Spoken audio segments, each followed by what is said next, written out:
အားလုံးပဲမင်္ဂလာပါကျွန်တော်ကတော့ဒါပါ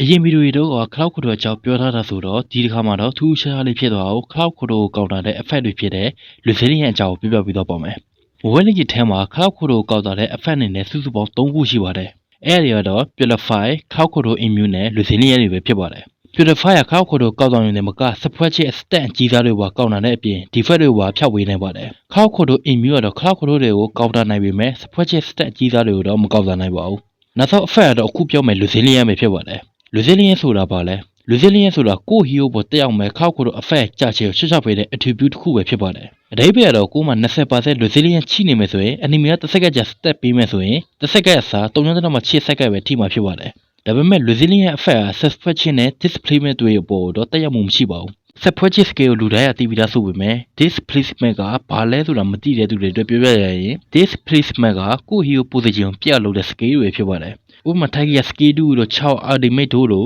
ကို hero ရဲ့ position ကိုပြလို့တဲ့ scale တွေဖြစ်ပါတယ် resilient က suspension နဲ့ displacement အပြင်နောက်ထပ် cloud code တစ်ခုအပေါ်လည်းတက်ရောက်မှုမရှိပါဘူးအဲ့ဒါတော့ enemy ရဲ့ scale animation လိုက်ထိတဲ့ cloud code ပဲဖြစ်ပါတယ်အဲ့ scale တွေကတော့ server ultimate, Gravia ultimate နဲ့ clean scale လိုမျိုးဖြစ်ပါတယ်ကဲ resilient အလုပ်လုပ်ဖို့အကြောင်းပြောပြီးဆိုတော့ဘယ်ကနေရနေတယ်လဲဆိုတော့ပြောပြပါမယ် idea အနေနဲ့ resilient effect ပေးတဲ့ idea တွေကတော့ touch pool နဲ့ blue for breastplate ပဲဖြစ်ပါတယ် touch pool က 25% resilient ပေးပြီးတော့ blue for breastplate က stat ပြီးဆိုရင် 25% resilient ပေးပါတယ် hero အနေနဲ့ကတော့ value တစ်ခါပဲပေးပါတယ် value ရဲ့ passive က stat ပြီးဆိုရင် 20% resilient ပေးပါတယ်ကို hero က touch pool နဲ့ blue force breastplate ထည့်ထားမယ်ဆိုရင် 50% resilient ရမယ်လို့ထင်နေရင်တော့မှားပါပါလိမ့်မယ် 50% စာ 43% ပဲရမှာဖြစ်ပါတယ် value passive နဲ့ပေါင်းရတာမှာ 55% ပဲရမှာဖြစ်ပါတယ်ဒါမျိုး resilient တစ်ခုတည်းမှာဖြစ်တာမဟုတ်ပါဘူးကိုတော့ resilient effect ဆိုရင်လည်းပုံမှန်ဆိုရင် 40% နေပဲထည့်လို့ရပြီ enchanted talisman item နဲ့ဆိုရင်တော့အများဆုံး 45% ထည့်လို့ရပါတယ်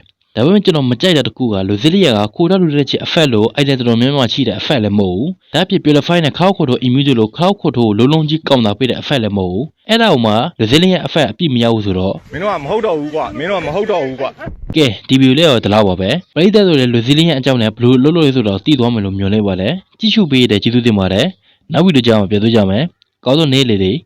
ပိုင်ဆိုင်နေကြပါစေ